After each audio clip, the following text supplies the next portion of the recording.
BCCB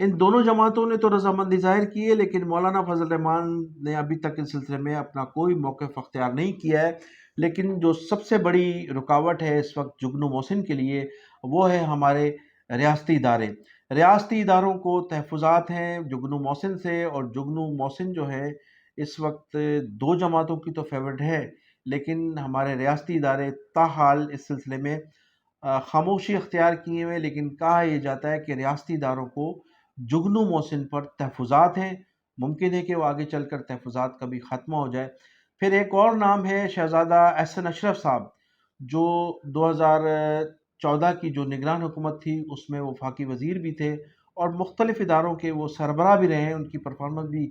خاصی بہتر رہی ہے۔ تو اس وقت یہ دو نام جو ہیں وزارت عظمیٰ کے امیدوار ہیں، اور ان دو ناموں میں جگنو محسن جو ہے وہ اس وقت ہارٹ فروٹ نظر اب میں ناظرین ذکر کروں گا کہ اس وقت جو موجودہ صورتحال ہے اس میں ہمارے سینٹ کے جو وائس چیئرمین ہیں، انہوں نے ایک نیا شوشہ جو ہے وہ چھوڑ دیا ہے سیاست میں، اور نئے صوبوں کی بات کر کے سمجھ میں نہیں آتا کہ آیا اس موقع پر اس نئے صوبے کی گفتگو کیوں کی گئی ہے، اور یہ جو گفتگو ہے نئے صوبوں کی،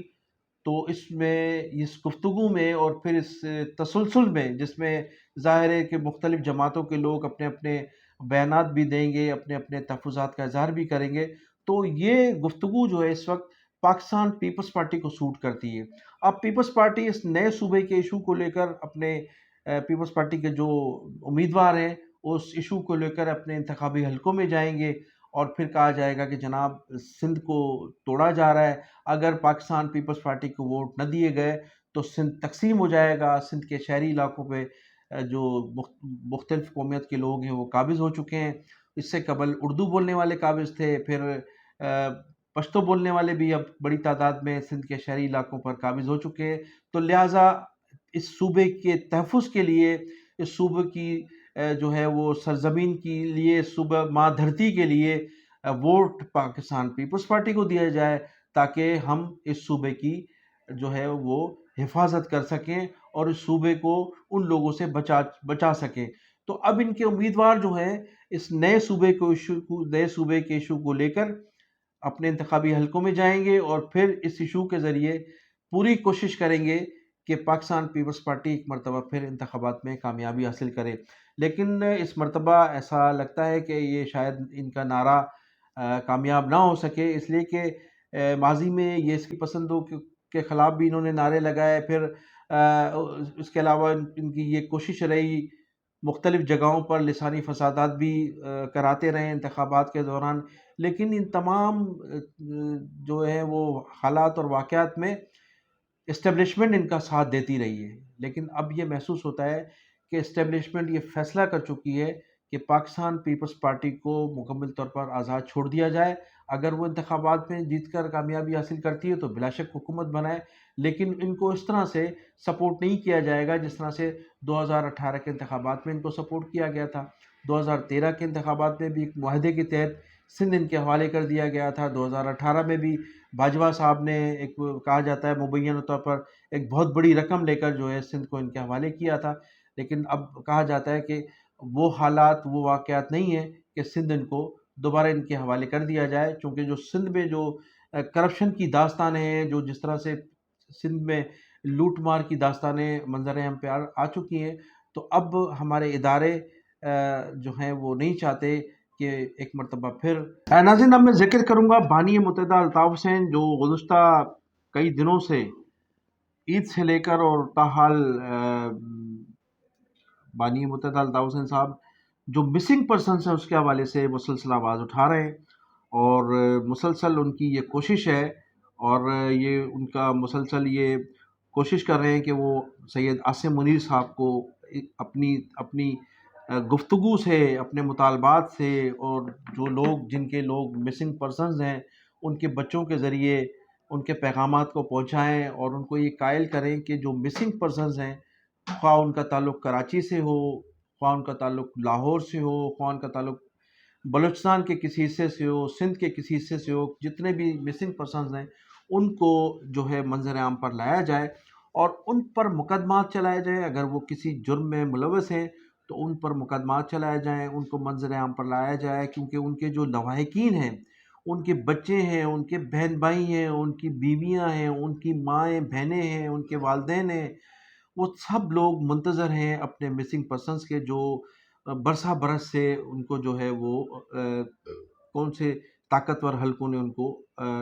مختلف اوقات میں لے جا کر کے تو بند کیا ہوا ہے۔ تو الطاف حسین صاحب نے 2-3 مرتبہ اس مطالبات کیے ہیں، آج بھی ان کا یہ ٹویٹ بھی تھا، اور آج ان کی یہ سوشل میڈیا پر یہ ایک مرتبہ پھر اپیل چلی ہے کہ مسنگ پرسنس کو جو ہے فوری طور پر منظر عام پر لایا جائے، تاکہ یہ جو ان کے لواحقین ہیں ان کو دیکھ سکیں، ان کو پتہ لگے کہ ان کے لوگ حیات ہیں، ان کو بے شک جیل بھیج دیا جائے، بے شک ان کو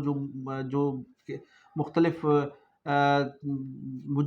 جرائم میں ملوث ہیں ان کو سزائیں دی جائیں، لیکن ان کو منظر عام پر ضرور لایا جائے۔ ناظرین، بانی متحدہ الطاف حسین کے حوالے سے میں اور ذکر آپ سے کرنا چاہوں گا کہ جس طرح سے ماضی میں پابندی عائد کی گئی تھی، اور اس کے بعد جس طرح سے گھٹن کا ماحول تھا متحدہ قومی موومنٹ کے کارکنان کے لیے، وہ اس میں خاصی حد تک کمی آ گئی ہے، اور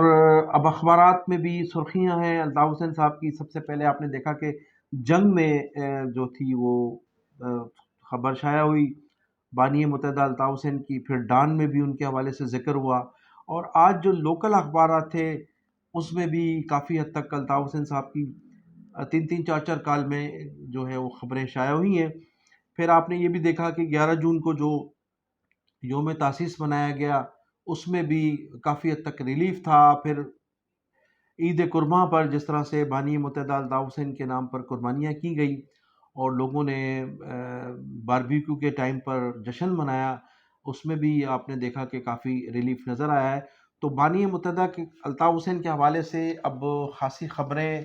گرم ہیں، اور یہ تمام چیزیں دیکھتے ہوئے اب سینکڑوں کا جو دوسری جماعتوں کے جو سیاسی کارکنان ہیں وہ متحدہ قومی موومنٹ جوائن کر رہے ہیں، اور اگرچہ ابھی تک 9-0 پر پابندی ہے، لیکن اس کے باوجود بھی لوگ مختلف علاقوں میں، خاص طور پر آپ نے دیکھا کہ جو مومن خان مومن نے متحدہ قومی موومنٹ کے اہم رہنماؤں سے کئی لوگوں نے ملاقات کی اسلام آباد میں، اور متحدہ قومی موومنٹ کو جوائن کیا۔ اسی طرح سے بہت سے کارکنان خاموشی سے متحدہ قومی موومنٹ کے لیے کام کر رہے ہیں، جوائن کر رہے ہیں، اور جو کارکنان متحدہ قومی موومنٹ کو عارضی طور پر چھوڑ کر بہادرآباد جا چکے تھے، ان کی بھی بڑے پیمانے پر واپسی شروع ہو چکی ہے، اور وہ نہ صرف لندن میں بعض لوگوں سے رابطے کر رہے ہیں، بلکہ بہت سے ایسے کارکنان ہیں جو اپنے دیگر دوستوں کے ساتھ مل کر ایک مرتبہ پھر ایکٹیو ہونے کا پروگرام بنا رہے ہیں۔ تو آگے چل کر جو انتخابات قریب آئیں گے تو آپ کو بانی متحدہ الطاف حسین صاحب اور ان کی طاقت کا پوری طرح سے اندازہ ہو جائے گا۔ تو میں انہی الفاظ کے ساتھ آپ سے اجازت چاہوں گا کہ آپ میرے چینل کو سبسکرائب بھی کیجیے گا۔ اپنا خاص خیال رکھیے گا۔ پاکستان زندہ باد۔